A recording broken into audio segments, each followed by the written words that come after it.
Welcome to the video, guys. Now, as most of you will know, the French President Emmanuel Macron has been crying like a little girl over the last few months in relation to Brexit, including claiming that the EU must have access to UK waters after the Brexit process is finished, among many other things, and with recent reports saying he plans to play tough in the UK-EU trade talks. But as we all know, he has a major Achilles heel. Well, a couple of them in all honesty, which is being pointed out in the Express. Macron Achilles heel exposed. One key area set to cost France in Brexit talks. Emmanuel Macron is playing tough in the UK-EU trade talks, but according to Lord David Owen, the French leader will ultimately cave in to British demands and for a particular reason. Well, he'll cave in for a number of reasons, but one of them being it's not realistically up to him. On the future trade deal between the UK and the EU, French President Emmanuel Macron is pushing Brussels to adopt a hardline stance.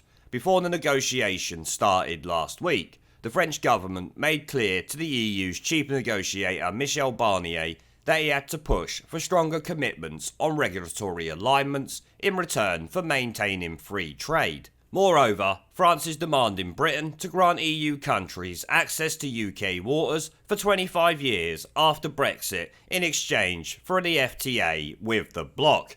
Oh, I love the comedy coming from this French clown. What an absolute idiot. How does he ever think that is going to fly? 25 years access to our waters in exchange for an FTA? You're having a laugh, ain't ya? While the FTA might be worth more, it's just ridiculous to even consider that the EU will have unrestricted access to our waters for 25 years after we voted to leave. Talk about Joe Swinson levels of delusion there. Macron has recently said he is willing to put up a fight over the issue. He said, if we do not get the same access as today, we will seek compensation. Well, you can seek what you want, because you ain't getting anything, sweetheart. I will not let our fishermen be impacted by a British vote they could do nothing about.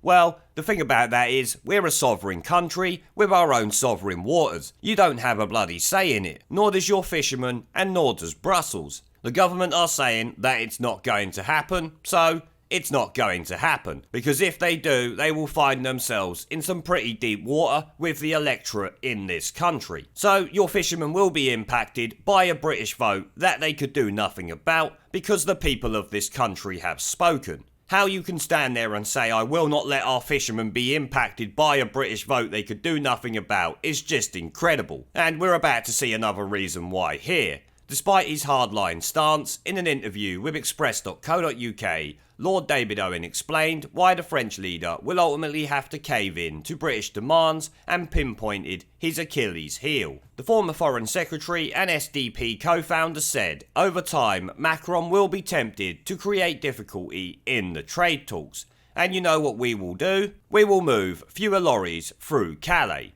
It is inevitable. Actually, we won't do anything.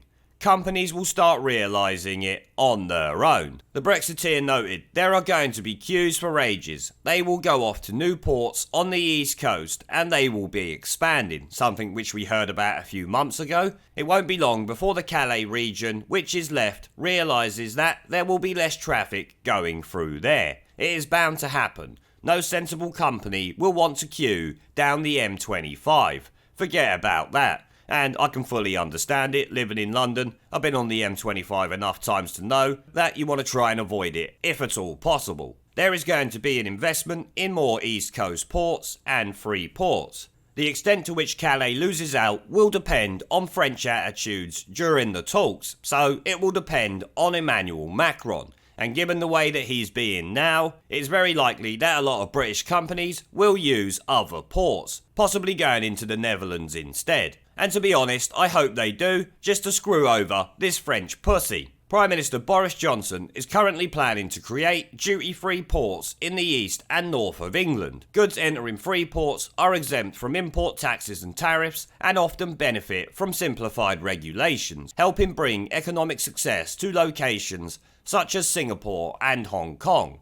The UK is currently prevented from establishing such zones as an EU member, but by integrating free ports with local enterprise zones, they would become supercharged, providing a major boost to regional economies. They possibly will, there's no guarantee that it will, but it's likely that it could. Experts estimate the trade zones could create more than 150,000 jobs and generate billions, which hopefully they do. Lord Owen also reassured British fishermen, adding that the Prime Minister will undoubtedly deliver on his promise and give them back full control of their waters. He said, trying to make fishing as part of the FTA, I don't think that has ever been done before, and it's certainly provocative. Yes, it is, but it doesn't really matter. The EU hold no sway. The government hopefully knows this. I'm sure Dominic Cummings does. All they have to do is maintain their stance and the EU will cave. Because like I've said, and is common knowledge amongst anyone with half a brain cell, the EU needs us a hell of a lot more than we need them. Of course, we will allow many EU countries in UK waters, but we will do it like Norway does, as an independent country. Correct, they will be allowed in on very limited terms and to catch a limited amount of fish. Not like the 60 odd or whatever percent it is they take now. I don't think Brussels has understood that we are going to be separate now, but we will be able to overcome that. No, Lord Owen, they don't know that. They still think we're under the 2017 to 2019 Parliament. That was essentially an extension of the European Commission, working against the British people to keep us in the European Union. After, as you heard the French pussy Emmanuel Macron say, a British vote that the French could do nothing about. So it was a British vote that no one in the EU could do anything about until they tried to get the 2017 to 2019 Parliament to undermine and stop the democratic choice this country made. Lord Owen added Edward Heath traded in our waters, and that was an absolute scandal. Some people point out that fishing is a small part of our overall economy, which is completely true, but that doesn't matter. This government in particular has shown that it will not do what Ted Heath did, so there is no chance whatsoever we will cave in to Brussels' demands. And I'm starting to think that the government won't, but I still hold reservation because of course they are politicians and I don't trust the Conservative Party much more than I trust the Labour Party, and that is not at all. But as usual, the French pussy Emmanuel Macron comes out with a complete load of nonsense that he couldn't back up if he tried. Remember, he has to get 26 other nations to sign up to what he is saying, and I'm pretty sure a lot of them won't, because they don't want a hostile attitude towards the UK for when we've left the EU. They obviously want to do trade deals with an independent United Kingdom. You know, one of the top economies in the world. Now remember guys, the grooming gang petition is still going and currently sits at 109,908 signatures, with most media outlets completely silent on this. I tweeted Piers Morgan yesterday to see if he would discuss it on Good Morning Britain. The tweet itself got over 3,000 likes and like 1,500 retweets, but not a word from the mainstream media shill, Piers Morgan. So we'll have to keep pressuring all of these journalists and everyone in the media until eventually they will talk about it. So if you have not signed it already, make sure to sign it. And if you have signed it, share it around everywhere. Tell your friends in person, tell people at work, tell everyone on the street you meet. We need to get this out to people that don't necessarily watch YouTube or check the internet that regularly. If the media won't push it out there, we'll have to push it out in other ways that we can, until hopefully they actually do it. Channel.